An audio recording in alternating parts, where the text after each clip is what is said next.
রবিবার আসানসোলের সভা থেকে এভাবেই সংখ্যালঘুদের নিয়ে রাজনীতি করার অভিযোগে একযোগে কংগ্রেস, সিপিএম, তৃণমূলকে বিঁধলেন বিজেপির প্রধানমন্ত্রী পদপ্রার্থী নরেন্দ্র মোদী। মোদীর দাবি, সচার কমিটি রিপোর্টই বলে দেয় সংখ্যালঘুদের উন্নয়ন পশ্চিমবঙ্গের থেকে গুজরাতে বেশি হয়েছে। নিজের দাবি প্রমাণ করতে একের পর এক তথ্য তুলে ধরার চেষ্টা করেন মোদী।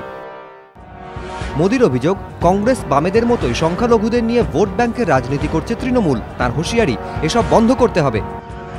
সংখ্যালঘুদের উন্নয়নে পশ্চিমবঙ্গের থেকে গুজরাট এগিয়ে এই দাবি করে মোদী একদিকে যেমন মমতাকে আক্রমণ করলেন, তেমনি একই সঙ্গে রাজ্যের প্রায় 27% সংখ্যালঘু ভোটারদের বার্তাও দিতে চাইলেন।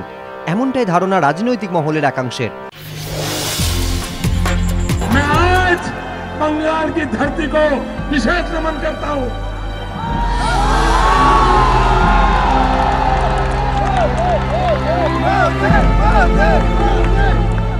বাংলার সঙ্গে নিজের সম্পর্কের কথা আগেও বহুবার বলেছেন নরেন্দ্র মোদী।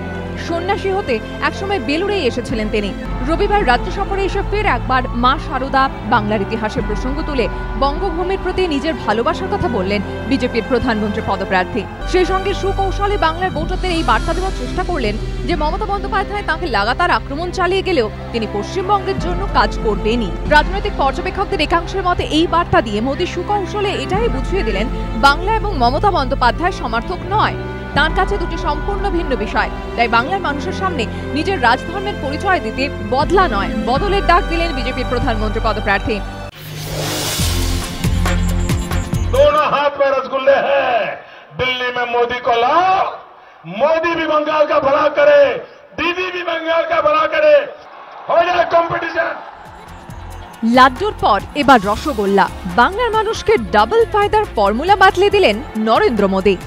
মাস দুয়েক আগে ব্রিগেড সমাবেশ থেকে দুহাতে লাড্ডুর কথা বলে মমতা বন্দ্যোপাধ্যায়ের উদ্দেশ্যে কার্যত জোট বার্তা দিয়েছিলেন নরেন্দ্র মোদী। পরে এবিপি আনন্দের ঘোষণাপত্রে ঠাট্টার ছলে নরেন্দ্র মোদী বলেছিলেন তার লাড্ডু নয়, রসগোল্লা বলা উচিত ছিল।